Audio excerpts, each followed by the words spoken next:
She didn't cry right away. In fact, Hannah Collins tried for a long time to keep herself looking completely normal. She sat upright on the worn wooden chair of a small diner tucked away on a quiet street corner. Yellow light spilt onto the tabletop, reflecting off the glass of ice water in front of her. The glass she had deliberately ordered instead of soda to save a few extra dollars. Across from her, Michael Reed was talking about his freelance IT work.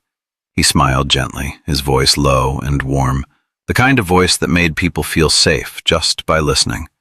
A 35-year-old man, a single father with an ordinary appearance. No flash, no show, but strangely sincere eyes. Hannah nodded, smiled at the right moments, and responded just enough. But inside her head, numbers were running wild. Rent had been deducted that morning. Her checking account had about $60 left. Her younger sister had just texted to ask for money to buy community college textbooks. And this. Dinner, though she had ordered the cheapest item, was still a gamble. She didn't want this first date to be tainted by anxiety. She didn't want to become the girl who's always stressed about money. Because over the past 2 weeks, texting Michael every night after exhausting barista shifts, she had laughed more than she had at any point all year. He genuinely asked how she was doing. He remembered the small details. And most importantly, he never tried to act superior. That was why Hannah had agreed to meet him, even as a question kept circling in her mind. If he knew I'm living paycheck to paycheck, would he still want to be sitting here? Michael arrived on time. A simple, neatly pressed shirt, no expensive cologne, just the clean scent of soap. Within the first 10 minutes, Hannah realized he wasn't like the men who had made her feel she had to prove her worth. Michael listened. He didn't look at his phone. When she talked about her barista job, he asked follow-up questions, genuinely curious, not just being polite. She began to relax, until the server brought the bill. The small slip of paper was placed lightly on the table, but to Hannah, it felt as heavy as a stone. She glanced at the bold number printed at the bottom. $42.80, split in half, just over $20. Not a considerable amount for many people, but to Hannah, at that moment, it was the fragile line between okay and not okay at all. She took a deep breath, pulled out her debit card, forced herself to keep a calm smile. The server returned in less than a minute, his voice lowered, polite but clear enough for Hannah to hear every word. "Ma'am, your card didn't go through." In that moment, every sound in the diner seemed to stretch and slow. The clink of a spoon against a plate at the following table, the buzzing hum of the coffee machine behind the counter. Her own heartbeat was pounding loudly in her ears. Let me try again." Her voice trembled more than she expected. She knew very well her card had never malfunctioned. It was simply out of money. The second swipe failed too. She opened her wallet, counted quickly. $14. The entirety of the cash she had until her next paycheck. Hannah felt her face burn. Her throat tightened. She bent forward slightly, her shoulders trembling, trying to hold back the tears but failing. She leaned toward Michael and whispered, so softly it was almost soundless, "I'm sorry. I don't have enough money for this date." To Hannah, those words felt like a confession of failure. Not just about money, but about who she was as a person. She didn't dare look up. She waited for the moment he would pull his hand away, waited for the awkward look, or worse, the silence that meant retreat. Hannah had no idea that the most humiliating moment of her life would become the beginning of a story neither of them would ever forget. Hannah waited. She waited for the moment Michael would pull his hand back from the table, waited for the awkward look, waited for a polite smile that would signal the early end of the evening. She was used to moments like this. When money enters the room, people usually step away. But Michael did nothing during the first few seconds. He didn't speak, didn't stand up, didn't look away. He just sat there, silent, as if giving Hannah enough space to breathe. Then he slowly placed his hand over hers. Not a rushed gesture, not comfort tinged with pity, just a very light touch, steady, intentional. "Hannah," he said, his voice lowering, softening. "Can you look at me for a moment?" She hesitated, then looked up. She had prepared herself to see embarrassment, or worse, judgment. But what she saw was only kindness. Michael's expression hadn't changed, no disappointment, no pity, just quiet understanding, as if he had been in that exact place before. "It's okay," he said. "Really, it's okay." Hannah shook her head, tears falling faster than she could control. I thought it would be enough. I didn't check again. I didn't want this date to turn into this." Michael gently squeezed her hand, a small gesture, but enough to pull her back into the moment. "Listen to me," he said slowly, as if weighing every word. "This happens to a lot of people, more than you think." He turned to the server, took out his wallet, and handed over his card, decisive but not showy. "I'll take care of it." Hannah protested immediately, her voice breaking. "No, you can't. We said we'd split it. I don't want—" Michael shook his head slightly. "Not tonight." When the server walked away, Hannah lowered her head and clasped her hands.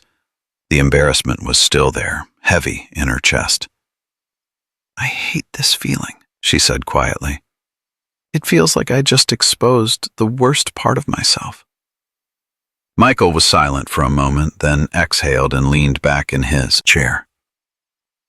"Then let me tell you something," he said. Hannah looked up. "About a year ago," he began, "I had to choose between paying rent and fixing my old laptop." She froze. "That laptop was my only work tool," Michael continued. "If I didn't fix it, I had no income. But if I didn't pay rent, my son and I had nowhere to live." He smiled faintly, a smile without joy. "I called my mom, 35 years old, and I asked her to lend me money to buy groceries for that week." Hannah opened her mouth, but no words came out. "I'm not telling you this to make you feel less embarrassed," Michael went on. "I'm telling you so you know you're not alone." She felt her throat tighten. For the first time that evening, her tears no longer tasted like humiliation. They left the diner not long after. No one suggested ending the date. Michael gestured toward a wooden bench beneath a street lamp outside. "Want to sit out here for a bit?" The night was incredible. Yellow light spilt over the slightly damp sidewalk. They sat beside each other, not too close, but not far apart either. "I always thought," Hannah said after a while, "that if I wasn't financially stable, I had nothing to bring into a relationship." Michael turned to look at her. "I used to think that too," he replied, "until I realized what exhausted me wasn't the lack of money. It was pretending I was okay." Hannah closed her eyes for a brief moment. For the first time in a long while, she didn't feel like she had to hide anything. Not pretending to be strong, not pretending to be good enough. Just being herself. And Michael was still there, not leaving, not pulling away, just sitting beside her under the streetlight, as if he had chosen to stay. Not because the date was perfect, but because the truth had finally been spoken.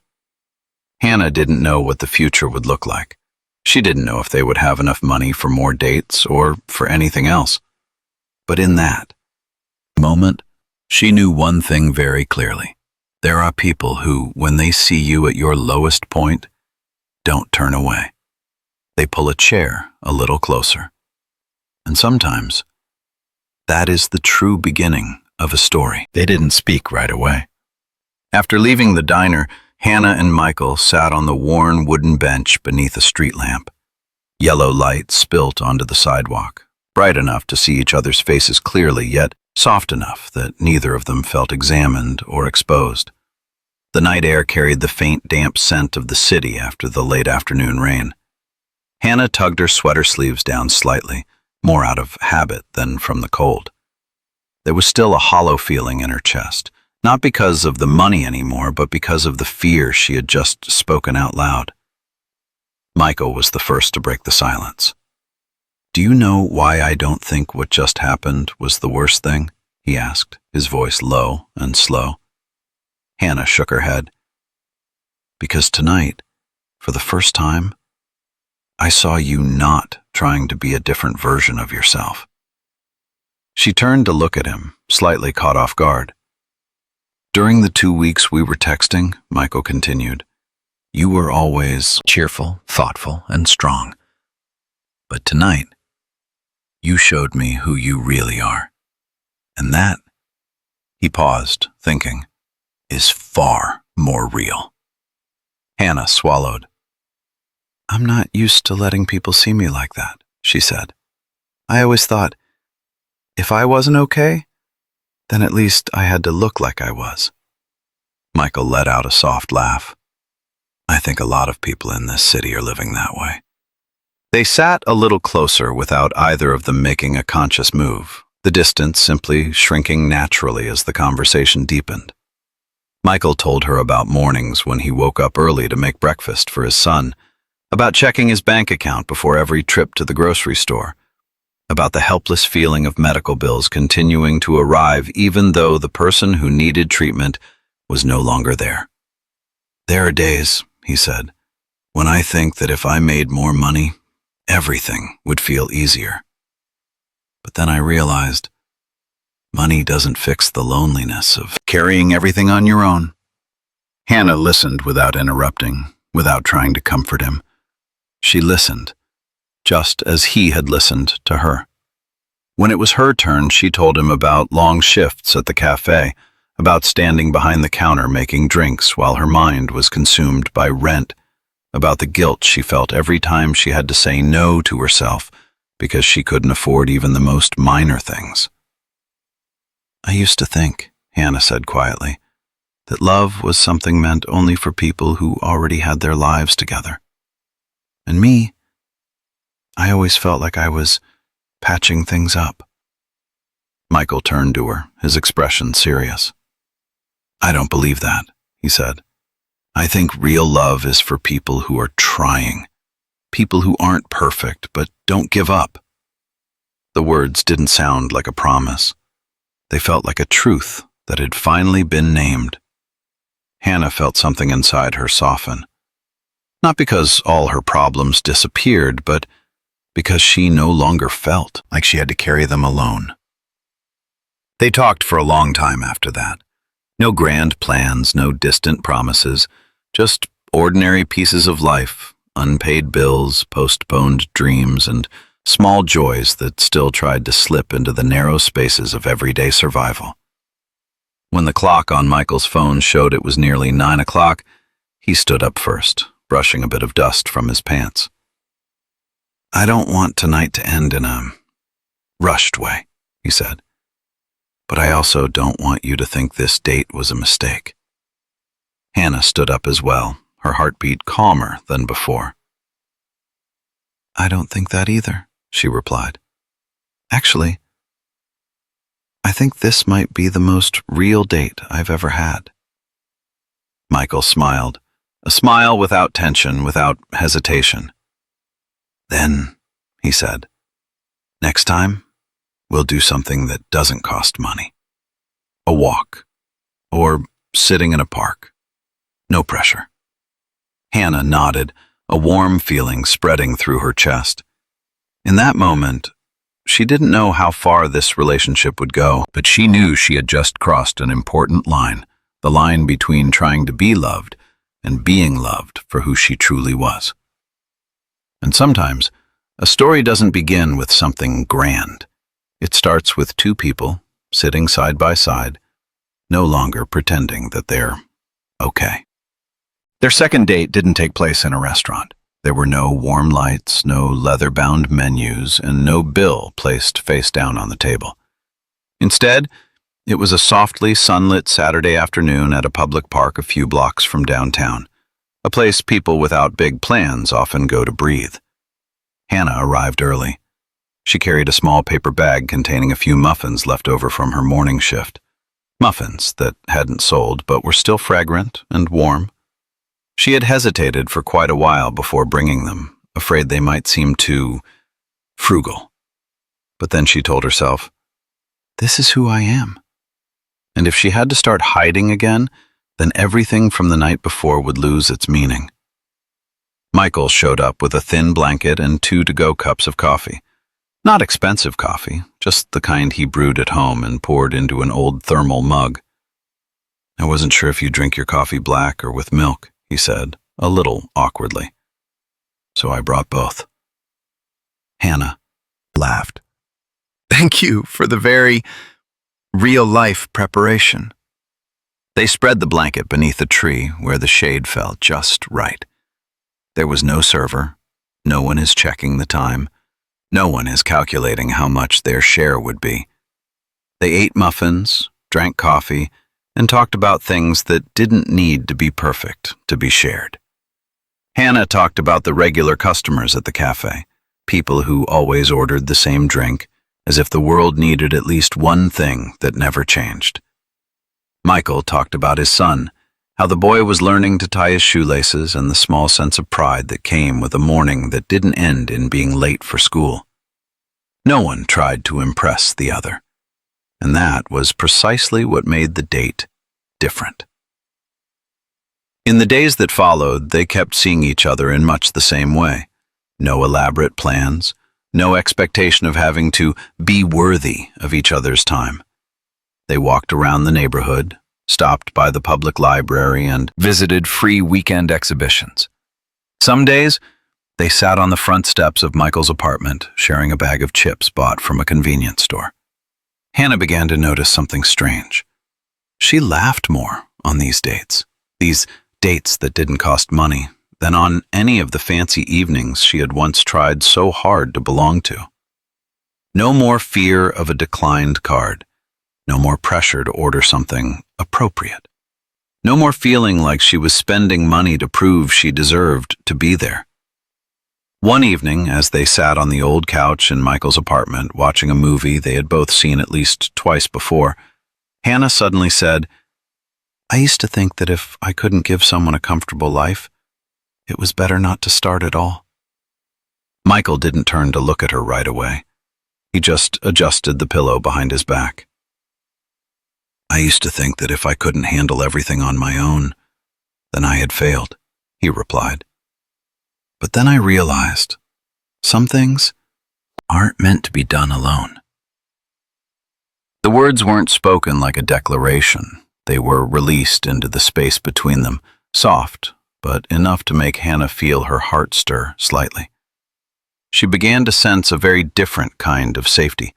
Not the kind that comes from money or long-term plans, but the feeling of being beside someone who didn't make her shrink herself. They didn't talk much about the future. No one promised things beyond their means. But each small date, each unhurried conversation was building something sturdier than promises. Hannah realized that. Some relationships don't begin with abundance. They begin with both people being brave enough to live honestly with what they have and with what they don't yet have. And in a world where everything has a price, being with someone without having to pay with pieces of yourself might be a scarce kind of wealth.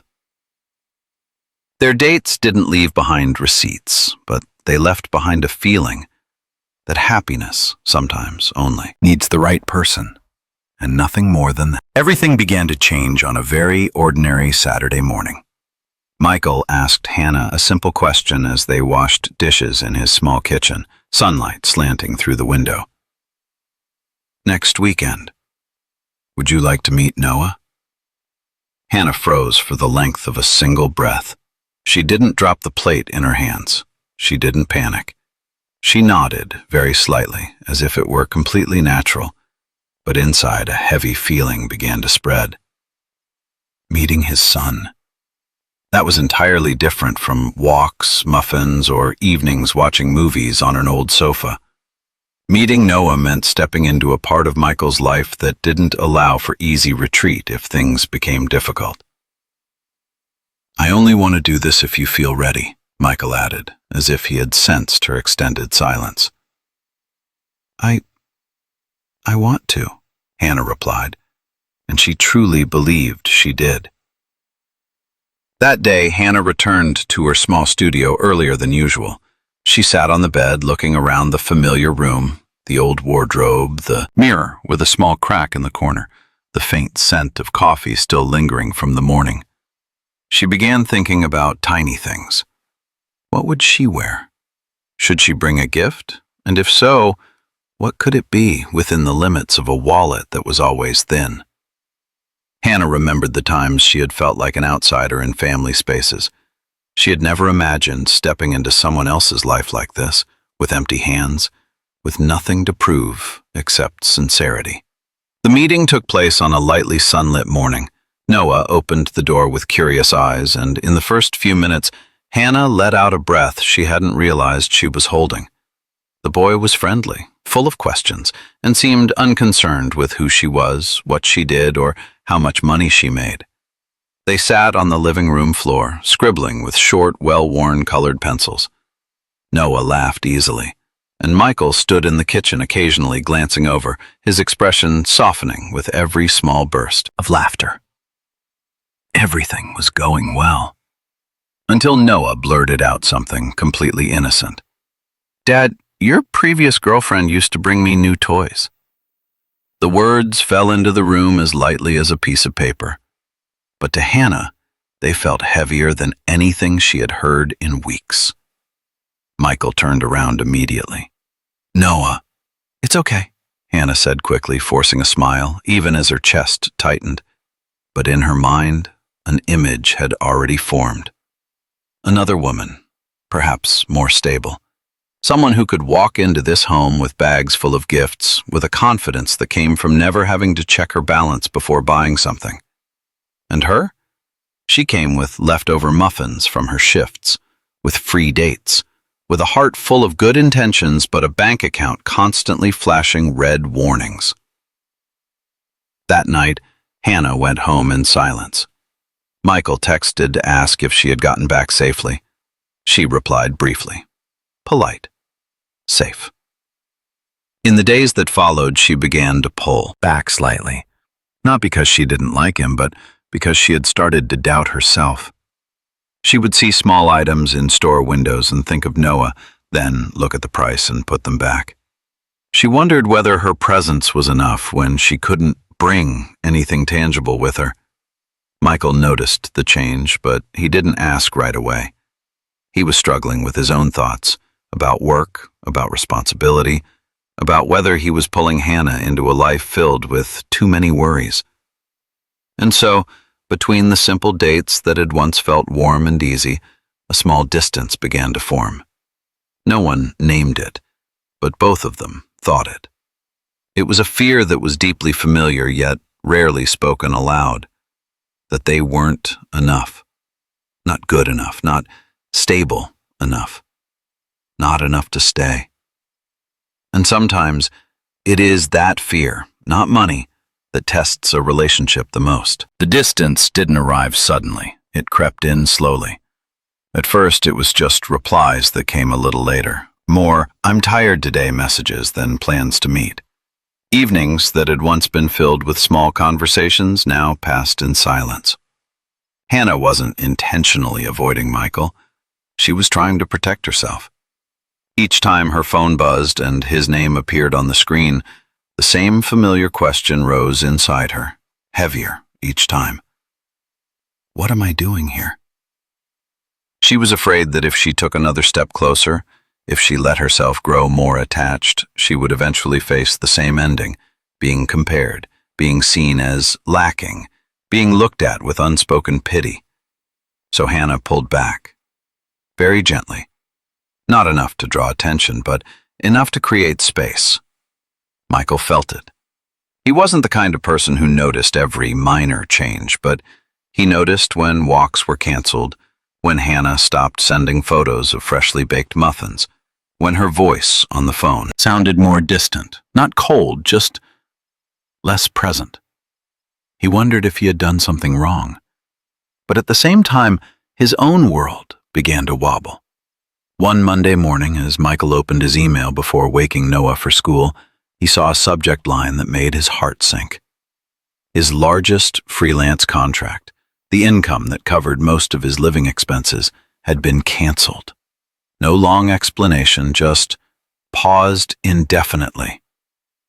Michael sat there for a long time, his hands resting on the keyboard, unable to type a single word.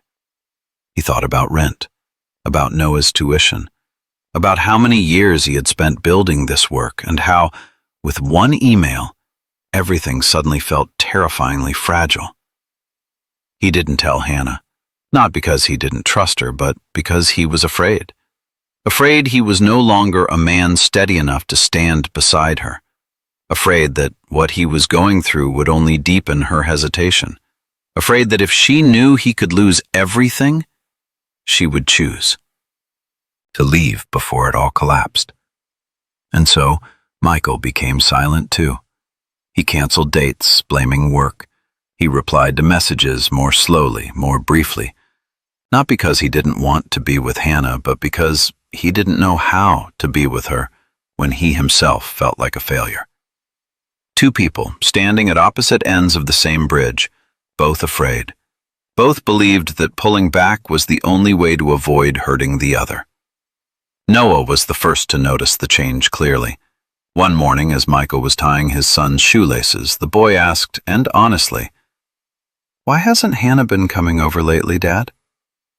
Michael froze for a brief second. "She's a bit busy," he replied. Noah tilted his head, thinking, "But she was busy before and she still came." Those words struck something Michael had been trying to avoid. He realized he was doing precisely what he had once promised himself he would never do again, hiding the truth, carrying everything alone, and leaving others to guess what he was thinking. In her small studio, Hannah was going through a similar evening. She sat on her bed, her phone beside her, staring at the darkened screen. She wanted to ask him, wanted to ask whether he was pulling away the way she felt he was. But then the familiar voice in her head whispered, if he wanted to stay, he would have said something. And so both of them waited, waiting for the other to speak first, waiting for a sign, waiting for fear to disappear on its own. But some things, the more silence surrounds them, the larger they grow. And sometimes what threatens a relationship isn't a lack of money, but the belief on both sides that everything must be carried alone. Hannah didn't plan for that evening. She didn't choose a date. She didn't prepare any words in advance. It was just that after a long workday, standing for hours behind the bar, listening to other people's stories while her own mind felt empty, she suddenly realized something with absolute clarity. She couldn't keep going like this. She couldn't keep guessing what Michael was thinking. She couldn't keep shrinking herself and pretending she was fine. And she especially couldn't keep being so afraid that she lost someone she genuinely cared about. Hannah put on her jacket, slipped her phone into her bag, and drove to Michael's apartment. No text beforehand, no warning. She just went. When Michael opened the door, he looked more tired than she remembered. Surprise flickered across his face, then concern. "Hannah? What's going on?" She didn't give him time to invite her in. The words she had held back for too long spilt out as they stood facing each other in the narrow doorway. "If you don't want to continue this," Hannah said, her voice trembling but clear, "then tell me directly. I can handle rejection. I can't handle the feeling of slowly disappearing from your life without knowing why." Michael froze, as if someone had thrown cold water on him. "What are you talking about?" he asked. "I never—" Hannah smiled, but it wasn't a happy one. "Really? Because for 2 weeks now, we haven't had a real conversation. You cancel every plan. Your messages are always rushed. I've started to feel like my presence is a burden." The words landed heavily. Michael lifted a hand to rub his forehead, turned away for a step, then turned back, as if searching for an exit from this conversation, but finding none. "Hannah," he said slowly, his voice rough, "this isn't how I wanted to tell you this." Her heart tightened. "My startup is in serious trouble," Michael continued. "I lost my biggest client, my main source of income. I don't know if I'll be able to keep this work going." Hannah stayed silent, not from shock, but because she realized that finally the truth was on the table. "I didn't tell you," Michael went on, his eyes fixed on the floor, "because I thought you deserved someone more stable, someone who wasn't standing on the edge of failure." The anger inside Hannah dissolved faster than she expected, replaced by something else, a deep ache. "So," she said softly, "you decided it was better to make that choice for me?" Michael looked up, regret filling his eyes. "Do you know what I was thinking?"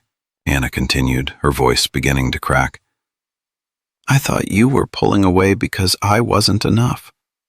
Because I couldn't buy gifts for your son, because I couldn't bring into your life the things someone else could." Michael shook his head immediately. "No, Hannah, that's not it." "But you let me think that," she said, tears spilling over. "And do you know what the worst part is? I believed it. I started pulling back because I thought I didn't deserve to stay." The air between them thickened. Finally, Michael opened the door wider. "Come inside," he said quietly. "We can't have this conversation in the hallway." They sat across from each other on the old sofa. No TV on, nothing to soften the truth. "I'm sorry," Michael said, this time without deflection. "I thought I was protecting you, but really, I was protecting my ego. I didn't want you to see me fail." Hannah took a deep breath. "My card got declined on our very first date," she said. "What do you think I'm more afraid of than that?" Michael looked at her, truly looked. "We're both struggling," Hannah continued. "But if you don't give me the chance to stay when things are hard, then you're taking away the one thing that makes this relationship mean something." A long silence passed. Then Michael nodded, slowly. "I don't want to lose you," he said, "but I also don't know how not to be afraid." Hannah reached out and took his hand. "Then don't do it alone," she said. "We don't need to be perfect. We need to be honest." And in that moment, between two people standing face to face with their greatest fears, a choice was made. Either to remain silent or to begin again with the truth. They didn't hug right away. After the hardest words had finally been spoken, the room settled into a very different kind of quiet. Not tense anymore, but not quite relief either. Just a necessary stillness where both of them were learning how to breathe again after setting down burdens they had carried in silence for far too long. Michael was the first to speak. He sat up straight, his hands clasped together, his voice slow and honest. "I don't know how to make this not scary," he said. "I only know that if I keep hiding what's really happening, then whether my work survives or not, I'll lose you." Hannah looked at him for a long time, not to find an answer, but to be sure she was hearing the real person in front of her, not the man pretending to be strong, and not the one so afraid that he withdrew. "I don't need you to have everything figured out," she said. "I just need you to be honest. even when the truth is that you're confused. Michael nodded slowly as if committing every word to memory. Then let me be honest, he continued. I'm scared. I'm scared of losing my job, of not being able to provide from Noah, of becoming a version of myself I once hated, a man who's always promising but never certain. Hannah stepped a little closer. She didn't touch him yet. She just stood close enough that he didn't have to raise his voice. I'm scared too, she admitted.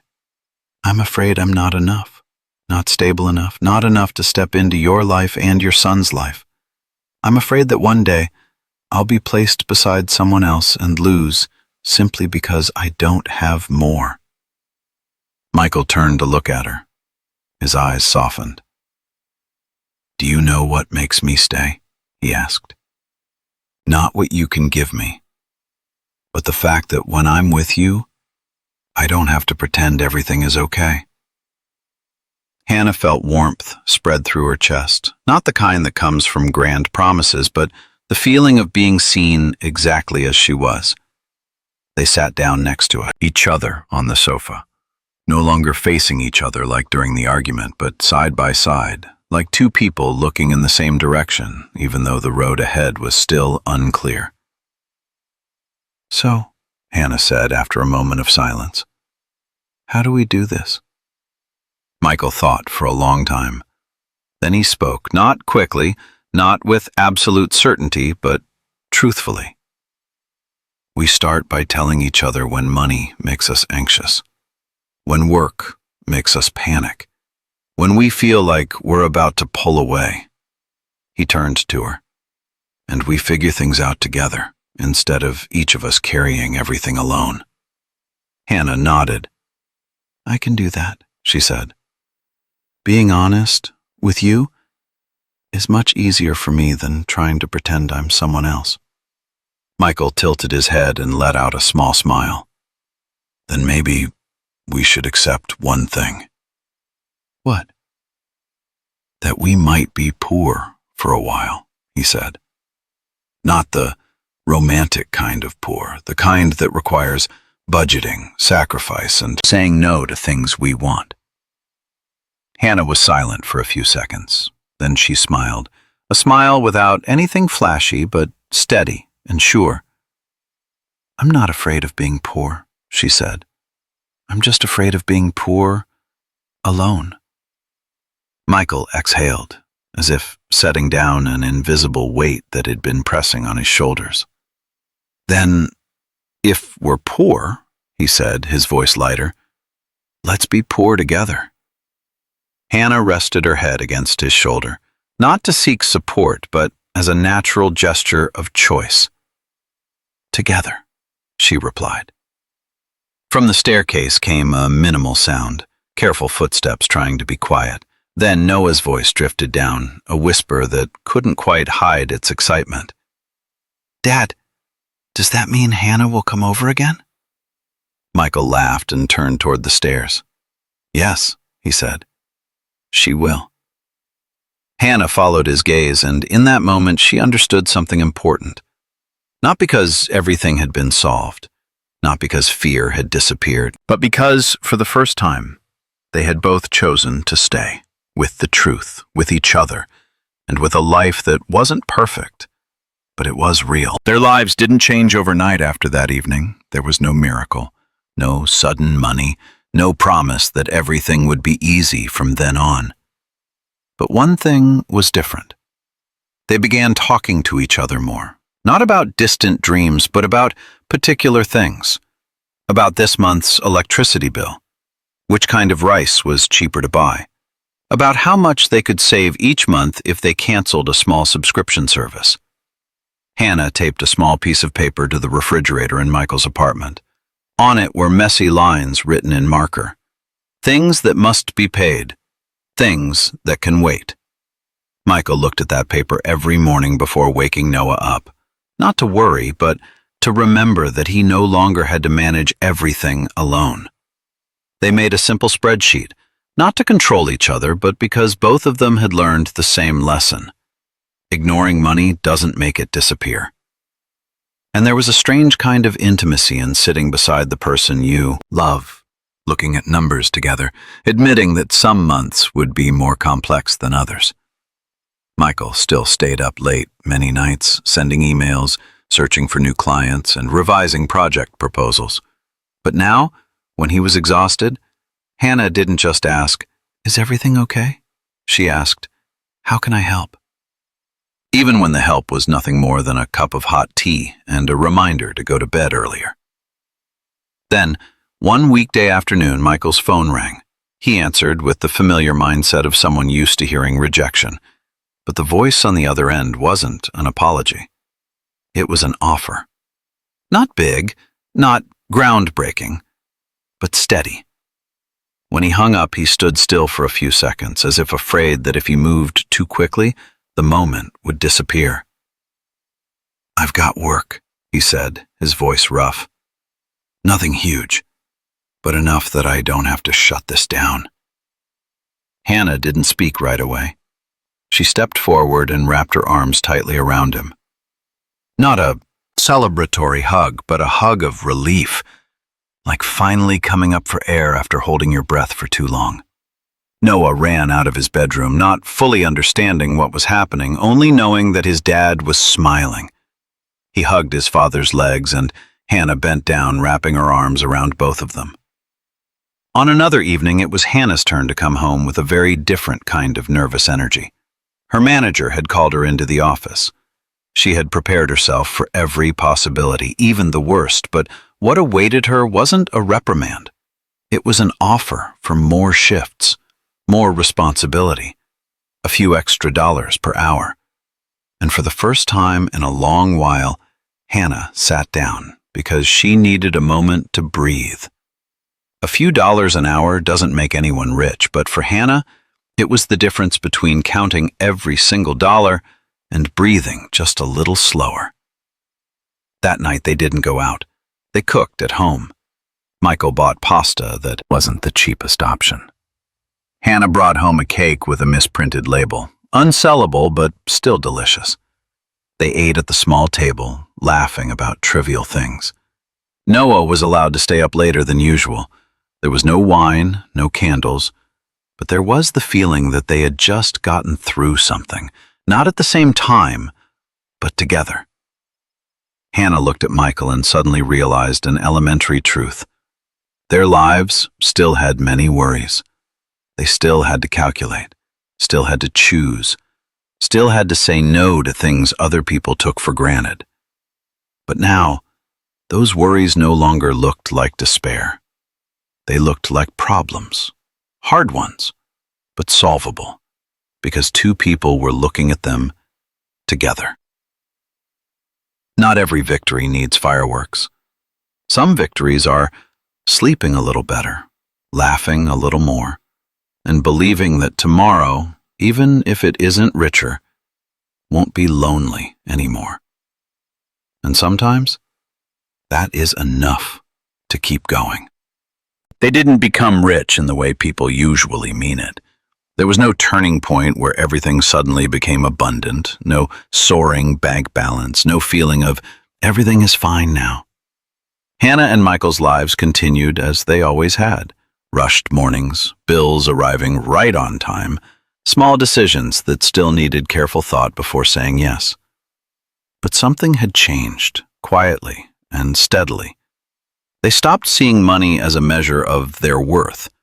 In the evenings that followed, Hannah often stayed over at Michael's apartment, not because it was convenient, but because it felt like belonging. She woke up earlier than usual to make her morning shift while Michael prepared breakfast for Noah. They stood side by side in the kitchen, sometimes exchanging nothing more than a look, no words needed. And that was enough. Some nights they sat on the living room floor and opened their budgeting spreadsheet. No one felt ashamed when a number appeared lower than expected. No one blamed anyone else. They asked one straightforward question together. What do we need most this week? Noah learned to drop spare change into the glass jars Hannah labeled with colorful markers. Food, savings, fun. The boy didn't fully understand the meaning of the numbers, but he understood one thing very clearly. His home was a place where people told the truth. One afternoon, while the three of them were washing dishes, Noah asked an innocent question. "So, are we rich?" Hannah looked at Michael. Michael looked at his son. Then he bent down to Noah's eye level. "No," he said calmly, "but we have enough." Noah thought for a moment, then nodded as if it were the most reasonable answer in the world. Hannah turned away and quietly wiped her eyes. She suddenly remembered the very first moment when she had whispered that she didn't have enough money for the date. She had thought it was the end, the moment to shrink back, to feel ashamed, to disappear. But it turned out to be the beginning of a relationship built not on what they had, but on what they dared to say out loud, on truth, on shared fear, on choosing to stay even when there was nothing to show off. Michael once believed that his greatest failure was not being able to provide a comfortable life for the person he loved. Hannah once thought that her lack made her less valuable. They were both wrong, and only by being together did they come to see that. Because love doesn't ask how much you have. It only asks whether you're willing to stay. One night, when the city had fallen asleep, Hannah rested her head on Michael's shoulder and whispered, "I used to think being poor meant having nothing to give." Michael gently squeezed her hand. "I did too," he said. "Turns out, being poor just means we have to give the real things." They didn't promise a future without hardship. They didn't say everything would be easy from here on. They chose just a straightforward thing, and it wasn't easy at all, to choose each other in truth. And sometimes that is the most lasting kind of wealth a person can have. If this story reminded you that you don't need to be perfect, you don't need to be rich, you need the courage to live honestly, then maybe you found something of your own. Like if you've ever been afraid of not being enough, share if you know someone who needs to hear this, and subscribe to Deep Life Tales, where everyday stories remind us that living honestly is always worth more than living perfectly. See you in the following story.